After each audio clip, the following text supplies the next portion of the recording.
Welcome to the Gods of Odds. It is week number 11 of your National Football League season. That is Brad Hoysef over there in beautiful Southern California. I'm Dave DeBaugh up in Northern California, and as you can tell, Brad Hoysef is on the air. Coming up on today's show, we're going to give you our top 10 games worth actually spending some money on. So that means we will not be covering the Texans Cowboys Monday Night Football matchup. We usually try to cover the Sunday night game and the Monday night game, but just too painful to get into any of the Cowboy news right now.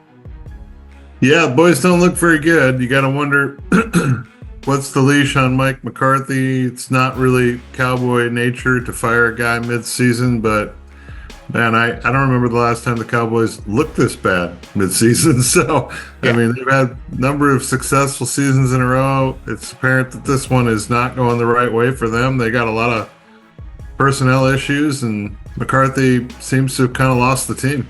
Yeah, he absolutely has totally lost the team at this point. Dak Prescott had surgery the other day and is out for the rest of the season. It is just disgraceful. I mean, you texted me over the weekend about Trey Lance. And I'm like, that is not. I mean, if you saw Trey Lance play in the preseason, unless he drank some special Gatorade between then and now, that is not a very viable backup to a backup. All right, let's jump into it. Our first game, the Vikings at the Titans, both Minnesota boys here. We always have to talk the Vikings game, right? And so, the Vikes got a win last week. It was clearly Darnold's worst performance of the year. He looked a lot more like the Darnold with the Jets than he did with the Vikings the first 5-6 games of the year. I still think the Vikings, I think the biggest injury of the year has to be the Darisaw thing. It really seems to have affected all phases of their offense, even though they're getting pretty healthy with Hawkinson and, Aaron Jones is, listed as week to week or something with this oblique muscle or whatever it is. But, I mean, they're fairly healthy other than that left tackle spot, but we're seeing that that's a big deal. And so the Vikings now go to Tennessee. But here's the other side of the coin, Dave. Even though they didn't look good last week in winning, I was taught the rule of thumb is it's a good team when they win when they're not playing their best. And so at the end of the day, they're 7-2 with Sam Darnold as their quarterback. And I think if you asked any Vikings fan preseason when they knew Darnold was going to be the QB, if they would be 7-2 after 9 games, they would have taken that in a heartbeat. It took a weird path how it's gotten there. I mean, they looked unbeatable for 5-6 weeks. Then they went to London, which you know how I feel about that. I hate the London games. I thought I called it the London curse. I'm still calling it the London curse because it just doesn't seem to have given up. But I think they're going to get healthy this week. I'm going to take the Vikings. They're a 6-point dog, or they're 6-point favorite, rather. And I'm going to take the Vikings. I say that they kind of get things turned around this week. Tennessee's a pretty good elixir for a team that's been struggling. Tennessee has the best thing the Tennessee quarterback has done in the last 12 months is those mayonnaise commercials, Brad. I have to say, look, the Sam Darnold implosion, we're sort of at stage 1. Will be interesting to see if we go to stage 2 this weekend in Tennessee. The Titans have played tough, football. They haven't, rolled over yet. But I like the Vikes in this one. They're a better team, and hopefully some of the Sam Darnold issues will be taken care of. But let's just be honest about it. The reason the game was as close as it was because of the Sam Darnold implosion.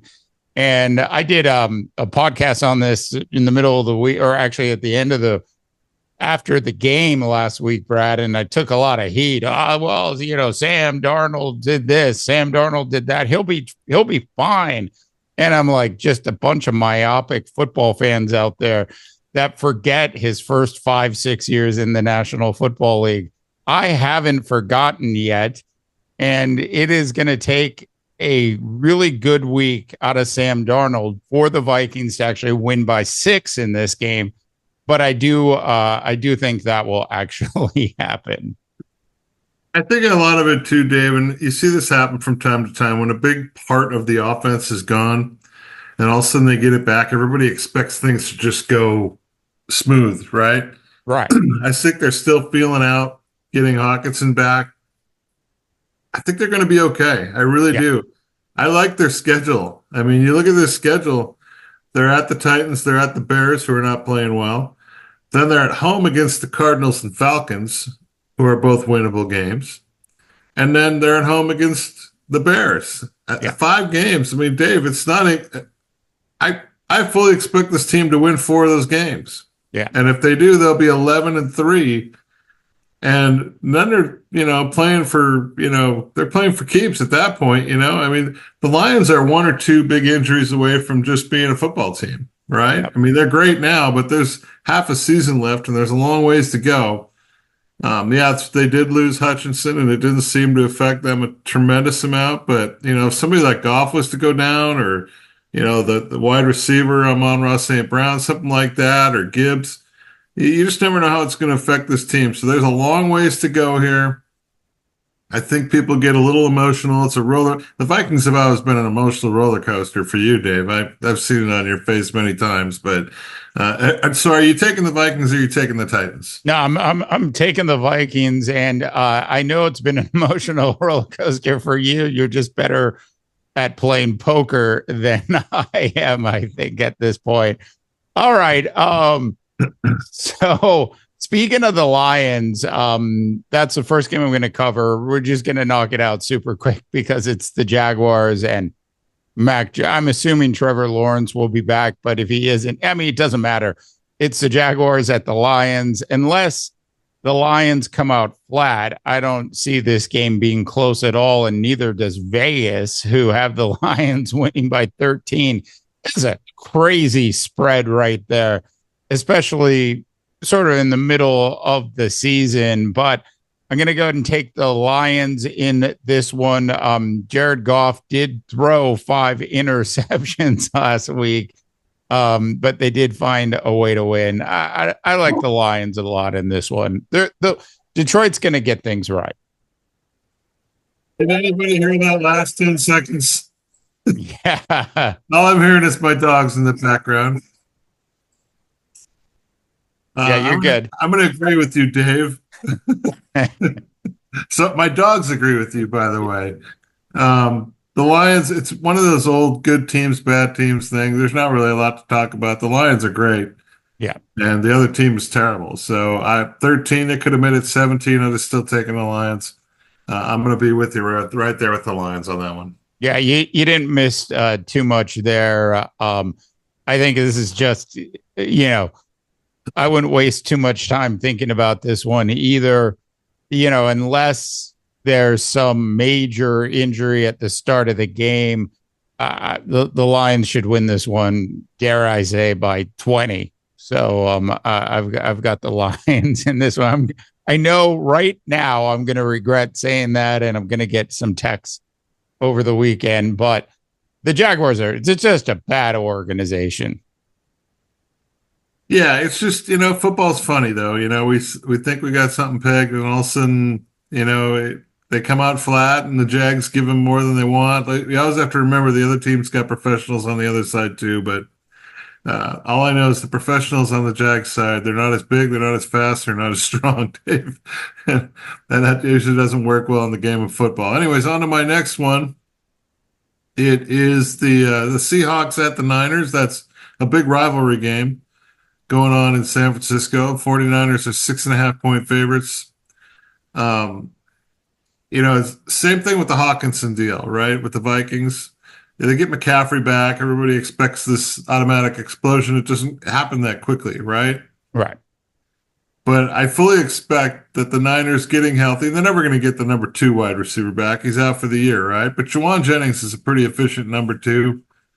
And, the tight ends is, he's a great player, George Kittle. And, with McCaffrey back, I just feel like this team's getting ready to bust out. They did last year, the second half of the season. It was a much better year, the second half for Brock Purdy than it was the first half. He had a lot of big games. I fully expect that to happen this weekend as well in San Francisco. I think the Niners bust out. I'm going to give the 6.5, and I'm going to take the 49ers. Yeah, I like the 49ers a lot in this one.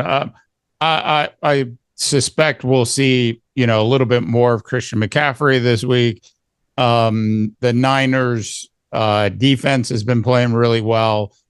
For the most part, minus a receiver or two, the 49ers are pretty healthy. Brock Purdy has played really great. This is a division game. We know the Seahawks played a little bit better at the beginning of the year than they're sort of playing at this point.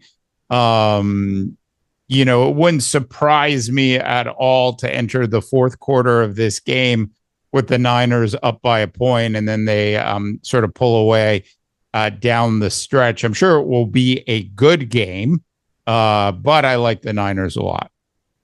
Yeah, I mean, I still think they're the dangerous team for the Lions. I still think if there's a team that's going to beat the Lions in the NFC, I still feel like the Niners are the team that's got the talent to do it. I'm not a big fan of the head coach, as you well know. Made that apparent every week on this show, but I still think from a physical standpoint, X's and O's, the players, they've got the guys to compete with Detroit. And, like I said, I got a lot of games left, 8 games left or something. So we got a lot left to find out. But I kind of get this feeling they're about ready to bust out and play great football. I mean, I guess that's the difference between you and me, Brad. I like my coach to get us to the NFC Championship game, occasionally actually get us to the Super Bowl, as opposed to all the other retreads that don't do any of that at all. Hey, speaking of retreads, Kirk Cousins is now an Atlanta Falcon quarterback, as you all know. Falcons heading into Denver Bronco land. Let's ride on this one, Brad. Over under is 44. I actually like the over in this game. I'm going to listen to what you've been telling me about Bo Nix all season. The Falcons defense has played pretty well, but I like Kirk Cousins to put up, 20 plus points in every game that he plays in. And I think Denver is going to rebound this week. So I think the over is the safe bet in this one. Yeah, I'm going to go the under on this one. Cousins is a trendy guy. Didn't look very good last week. And, to me, he's the great mystery here. But I like the Broncos defense. I think they're pretty solid defensively. Going into Denver, it's a tough place to play. I feel like, they're very close a week ago, and every week they're very, very close, but it's all kind of comes down for a handful of plays. And I just feel like 44 was a little bit high for me. I think the Broncos play a pretty solid defense, but offensively, they're not particularly scary. I see a ball control game in Denver, which tends to go lower scoring. So I'm going to take the under on the 44.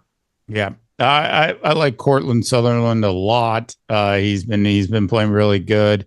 Bo Nix's blanket. Every quarterback needs one. And that's his right there.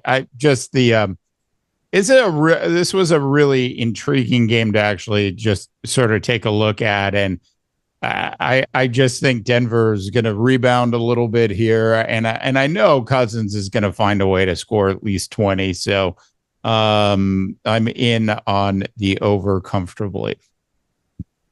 All right, let's go to Chicago, where the Bears are hosting the Packers. A good black and blue division game, right, Dave? 6.5-point favorite of the Packers on the road. Did the Bears get rid of some personnel this week, Dave? Oh, Sean Waldron is gone. And the big mistake, as we've talked about on this show, is that they didn't talk to another offensive coordinator who we'll talk about when we get to the Washington Commanders a little later. David, can't be worse. It's got to be better. I'm taking the Bears. I say the Bears are inspired by new leadership. Waldron was terrible. You and I would text back and forth every single week. They weren't using their weapons, correctly. Well, here's what the new guy's got to do. He's got to come in and he's got to bring Keenan Allen into an office and he say, Keenan, what were you doing in Los Angeles and San Diego that you're not doing here? Because those are the plays we want to run, right? He's got to see the ball 8 to 10 times a game. It just hasn't been happening. And they're putting the young quarterback in a really awkward spot. The defense is good. I still think the Packers are kind of a hit and miss team. I mean, I like the quarterback, but I don't know I don't know if they got all that much talent around them, to be honest with you. And so I like the Bears defense at home to keep within 6.5. I mean, that's a interdivisional rival, and they tend to be, smash mouth football games that come down to a score or two. So I'm going to take the Bears, and I'm going to take that 6.5. Yeah, I look at this game and I was like, God, just it's just sad, Brad.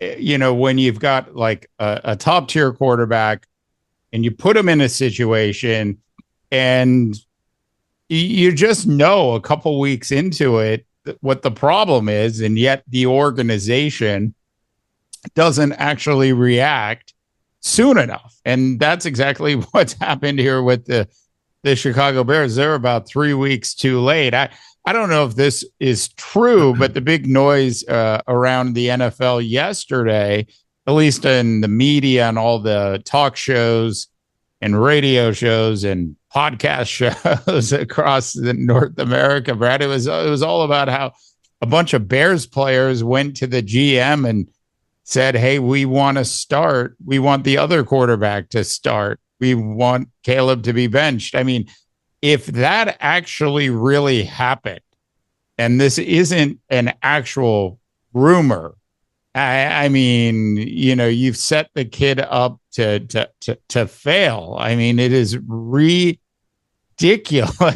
It is unbelievable. So I look at this and I'm like, God, I really want to take the Packers in this, Brad. I really want to flip flop and not go with the Bears after everything I just said. I don't know who this new offensive coordinator is. What he really needs to do is sit down and say to the offensive line, could you give the kid more than 2.5 seconds to actually make a decision? So, you know what? I'm flip flopping on this. I'm going to go with the Packers. I talked myself into it. It is a tight game. I mean, I just like the 6.5. I agree with you. I don't like all the stuff in the rumor mill. Yeah. And I'm right there with you 100% on the offensive line. It's terrible. And if you're the offensive coordinator, and you got a terrible offensive line, you got to change the offensive schemes. You just can't have guys going deep and thinking your quarterback's going to be able to stand back there in the pocket and make plays. They put him in an impossible situation. Yeah. They haven't even attempted to run the ball. And so I couldn't tell you who the leading rusher is on that team because I don't ever see anybody with more than about 40 yards on that team running the football. It might be Williams, right? So, yeah, it had to change. Waldron had to go. They made the right choice. Maybe they can, start anew, start fresh. And a good place to start fresh is against one of your rivals. Yep. Hey, speaking of rivals, the Washington, aka your Bugs, and my Groundhogs are actually going to be in Philadelphia to do battle with the Eagles. The Eagles are favored by 3.5 in this one. I'll just cut to the chase. I like Nick Sirianni. I don't know. I think he'd be a fun guy to have some dinner with, maybe. But I'm just not sure. I mean, I think he's the guy that would start talking and tell some stories, and you'd leave dinner and you'd call up your wife and you'd be like, I didn't believe a goddamn thing that guy said to me. I mean, I think that's the person that I think he is. I could be wrong. But he still finds a way. I think there's some hitches in the Commanders at this point. I just like the Eagles. They're playing really well. They're winning the games they're supposed to win. Yes, this is going to be a tight game, but I think at the end of the day, we'll see the Eagles find a way to win by more than 3.5. Yeah, I'm gonna go with the Cicadas. I'm gonna go with Washington in this one. I look at that Eagles schedule and yeah, the record's good. Well, let's take a little look at who they've beaten. They beat a Cowboys team that is really bad right now. Before that, they beat the Jaguars, who've been bad all season. Before that, they beat the Bengals. That's probably the best win in those 5 wins. Before that, they beat the Giants, who are horrendous. They beat the Browns, who were terrible at the time. And so they got a 5-game winning streak. They haven't played a real team. Yeah. Really, they haven't played a real team since the Buccaneers in about week 4, right? And some would say that's not a great team. And so I feel like they're kind of getting a real team now, Dave. And I think the Commanders are a better football team than the Eagles are. I don't really like the head coach in Philadelphia. And I like what they're doing there in Washington. I like the vibe. And, right now, the Eagles are 3.5-point favorites. I mean, I'll take that all day long. If they're going to win, I think it's by a field goal. I'll take the extra hook and I'll take the Bugs. Yeah. You can change your mind on this one, by the way. I think you're going to get embarrassed on this one. No. I'm not having. Nick Sirianni would never embarrass anybody, Brad. I mean, I'm just saying. I think, basically, if the Commanders were playing just about anybody else this week, I'd probably take the Commanders. There's just something about Nick Sirianni and streaks, and when his teams get on streaks, be that good streaks or bad streaks, he seems to stick to them. So I think that's where we're Hence at. the word streak. I mean, it's like I can't imagine the football stadium in Washington having a chant, for the cicadas. I mean, give me an S. I mean, it's like how many letters are in the words? Well, probably less than Commanders. But it is it's just one of those things. It's going to be a really good game. I'm looking forward to seeing the game on Sunday for sure. All right, my next one is one of the bigger games of the week. It's the Chiefs at the Bills. The Bills are 2.5-point favorites. How is that possible? Well, I'm taking the Bills, Dave. I think it's totally possible. I think the Chiefs look, they're winning games. They got a great combination between, Mahomes and Andy Reid and Kelce and, the load of passes and targets that Kelce's been getting in recent weeks is amazing. But I just think they're living that perfect record. It's coming to an end at some point. And I think the Bills are really hungry for a win in this one. The Bills are really good at beating the Chiefs in the regular season. They can't beat them in the playoffs, right? So I'm going to take the Bills at home. I'm going to give that 2.5. I think that Chiefs streak comes to an end. Yeah, the Chiefs are getting no respect here at all by Vegas. And yes, they've found a lot of unique ways to win football games this season. Teams playing at times a little bit better. It's really what you have when you've got just, a world-class superstar quarterback that can engineer just about anything. And I love Josh Allen as well. So I'm really looking forward to this game also. This is a big game this weekend. And as much as I think the Buffalo Bills certainly could win this game, and maybe they will win it, Brad, but it's not going to be by more than 2.5. It's going to be a very close game. So I'm going to go ahead and take the Chiefs in this one, just solely on the greatness of Patrick Mahomes. It's hard to bet against the kid. I mean, he's a winner, and he's amazing at winning close football games, right? But I don't think the Chiefs are an undefeated football team. I just don't. If you look at their wins, they've they barely escaped that game against, a Denver team that Denver's good, but they're not a great football team. And, but they come through with the blocked field goal, right? I mean, they Yeah. seem to make a play when you need to make a play. I just feel like the Bills are hungry for a win in this one. The Chiefs have been kind of living on borrowed time with that undefeated record. I think it all comes to an end this weekend. That blocked field goal just wasn't even close either. Like it could have been blocked by four different players. I mean, it just, I'm surprised we don't see more blocked field goals in the NFL, honestly. All right, moving on. Ravens at the Steelers in Pittsburgh. You know how much I love Mike Tomlin as a head coach, and maybe, and I feel like I say this every year, but maybe one of his finest coaching jobs so far. As much as like everybody, including myself, were like, how could you go to Russell Wilson? He's absolutely sort of proved us wrong at this point. So as much as I know, how good Lamar Jackson is, how good their running game is, how good Mark Andrews is. Suddenly they rediscovered Mark Andrews. He was like a missing piece of the pie that they lost and rediscovered over the past couple of weeks. You've been texting me about it for a while, so they have that going for them. But this is one of those, divisional rivalry games. It's going to be close. It's going to be back and forth.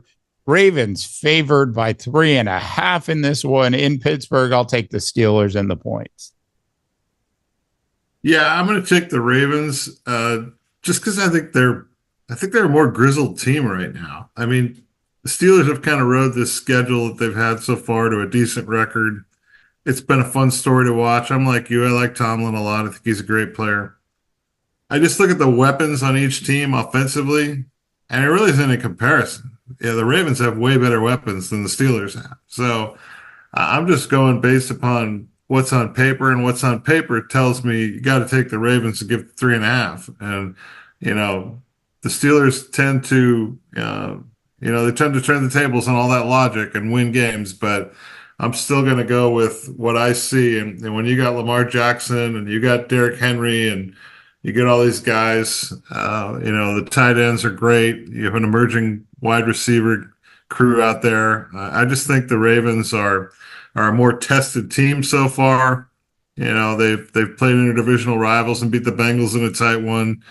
They trounced the Broncos a couple of weeks ago. What I think is a decent football team.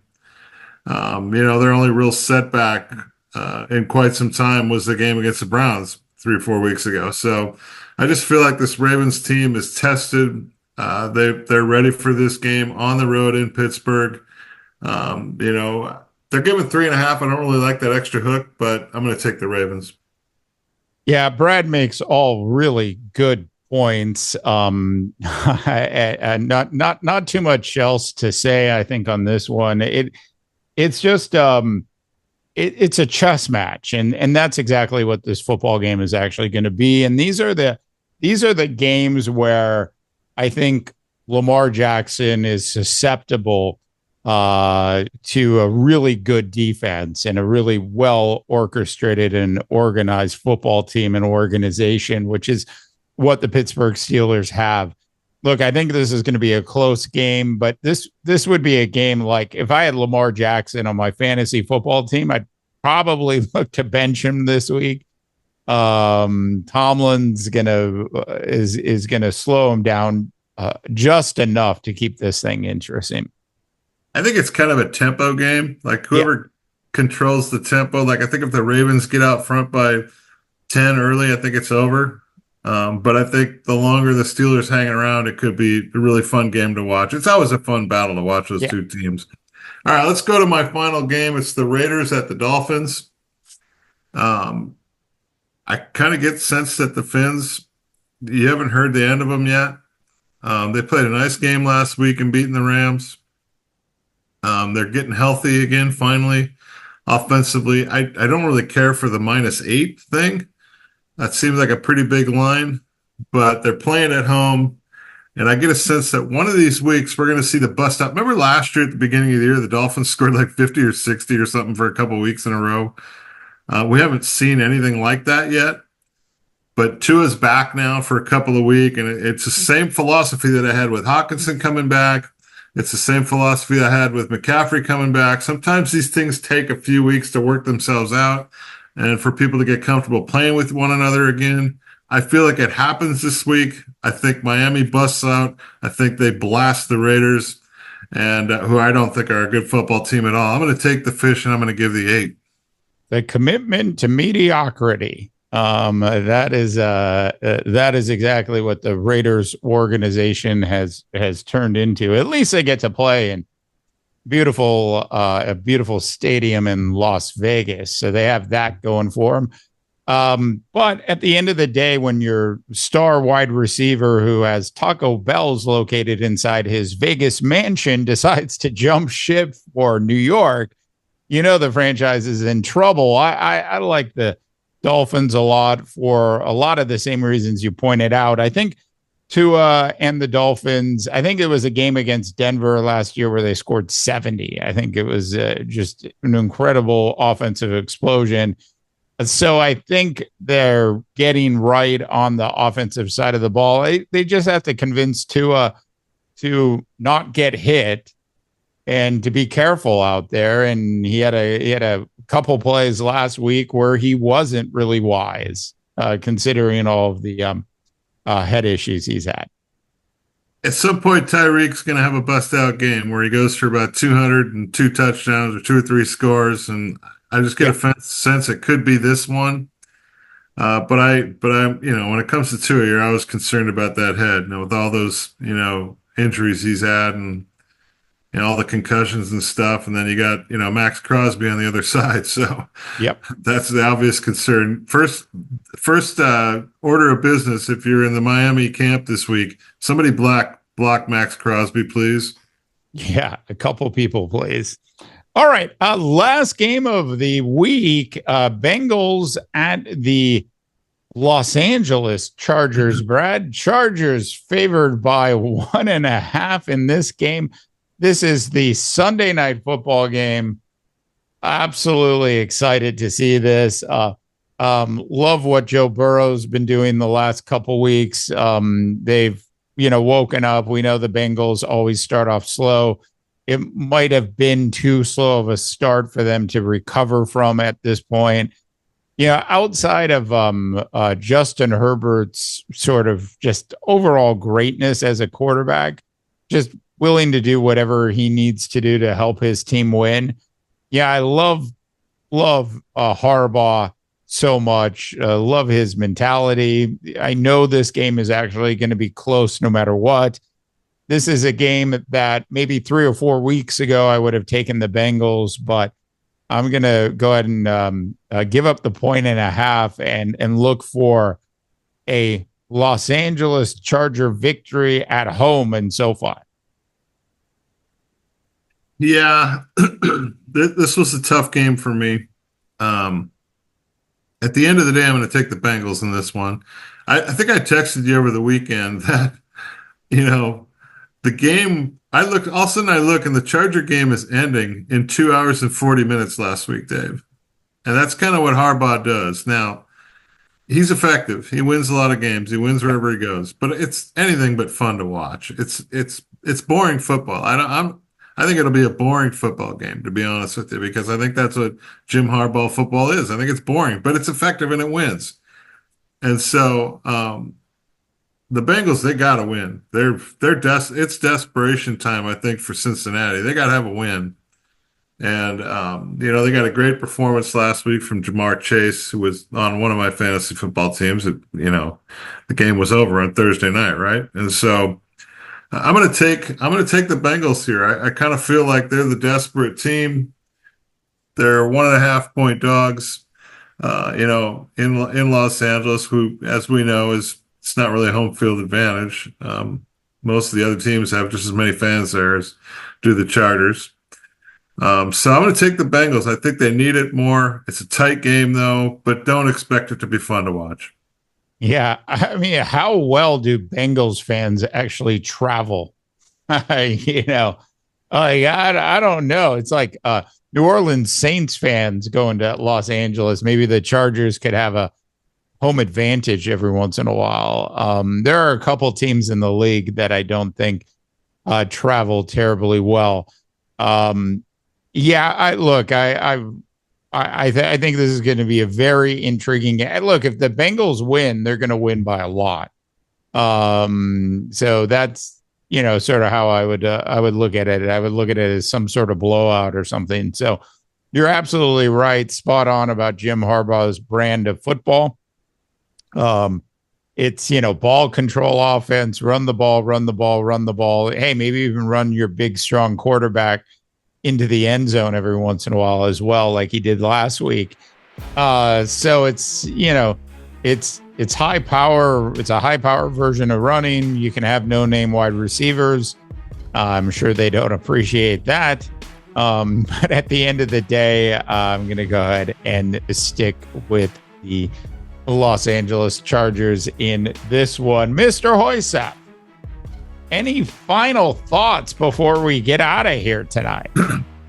Well, are we going to see another flip-flop in Sam Darnold? Is he going to all of a sudden start playing good football again, Dave? I know you're not a believer. I know, we joked around for a couple of years calling him the pride of San Clemente, and then he looked spectacular out of the gate this year. And did he really look spectacular, or was it just a function of the defense? Because the defense continues to get a lot of turnovers.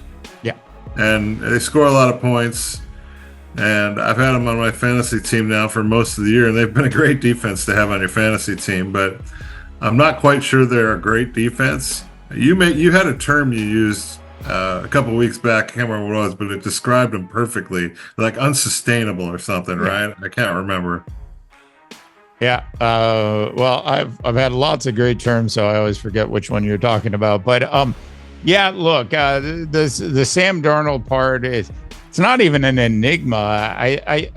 This is a question of the head coach, who's the offensive coordinator as well, essentially, in this, and how's he going to call it, and what kind of leash is he going to put Sam Darnold on? I mean, this game's against Tennessee, against the Titans. They should be able to win. Sam's probably going to throw 1 or 2 picks or throw an interception or fumble the ball. This is a game the Vikings should win by more than 6. I think it's pretty safe to say. But if there is a second part to the Sam Darnold implosion, Brad, man, KO is not going to wait. He's gonna pull the hook, and then we're into Mullins land at that point. Yeah, I heard some guy calling on XM radio this week talking about how, I think the Vikings should go to Nick Mullins, and the announcer said, look, Nick Mullins is 5-15 as a starting quarterback in the NFL. He's 6 foot tall. He's not a starting NFL quarterback. So you've gotten a Sam Darnold start of 7-2. You should be happy with that. He's not your future. McCarthy's probably the future there, but you got to be happy with what you've gotten out of Darnold so far. Yeah, absolutely. Spot on, Mr. Hoysap. All right. That's it for Gods of Odds this week. That is Brad Hoysap over there in beautiful Southern California. He's been on air all day.